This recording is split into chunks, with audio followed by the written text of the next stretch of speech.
तो कुछ चाहते हो हमारी बात सुना। अरे खटिया ऊपर माने सुलावे धीरे धीरे दिन सुरावे अजो तो तकिया लगायो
देखिए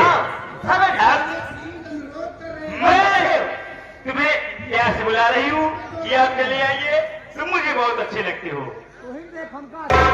क्यों नहीं यार? अरे यार मैं तुम्हारा नाम नहीं लेती हूँ, फिर उसे क्या कहती हूँ? जानू। सबसे पहले बतावा कि तोहरे 7 महीने में हाँ हमार कंडोम चौराहे